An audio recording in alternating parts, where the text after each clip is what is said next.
Good morning friends. Today இன்றைய செய்திகளில் திட்டங்கள், தமிழ்நாடு அரசு அறிவித்த திட்டங்கள் சிலவற்றை காண்போம்.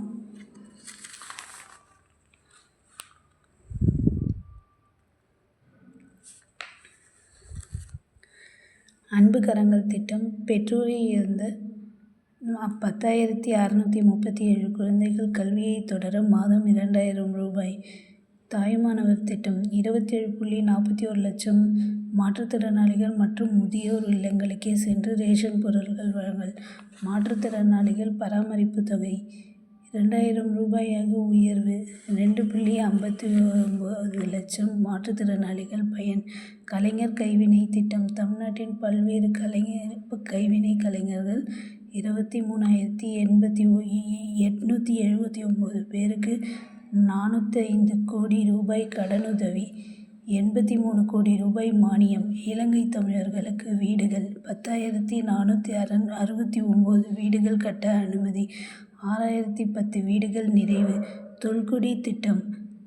450 கோடி ரூபாய் மதிப்பில் 6,685 வீடுகள் மற்றும் 908 உட்கட்டமைப்பு பணிகள். அயோத்திதாச பண்டிதர் குடியிருப்புகள் மேம்பாட்டு திட்டம். 482 கோடி ரூபாய் மதிப்பில் 5,281 உட்கட்டமைப்பு பணிகள். அன்புச்சோலை திட்டம். மூத்த குடிமக்களுக்கு 28 பகல் நேர பராமரிப்பு மையங்கள். தூய்மை பணியாளர்கள் உணவு திட்டம்.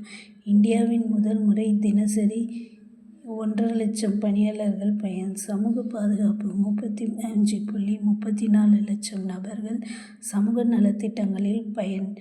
ஊட்டச்சத்தை உறுதி செய்யும் திட்டம்.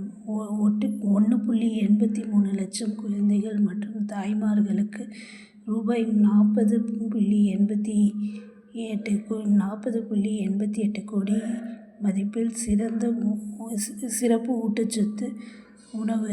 78% குழந்தைகள் எடை அதிகரிப்பு. திருநங்கையர் நலன். மாத ஓய்வூதியம் ரூபாய் 1,500 ரூபாயாக உயர்வு. ஊர்காவல் படையில் பணி நியமனம். திருநங்கையர் பாதுகாப்பிற்காக அறநிலையம். உயர்கல்வி உதவித்தொகை.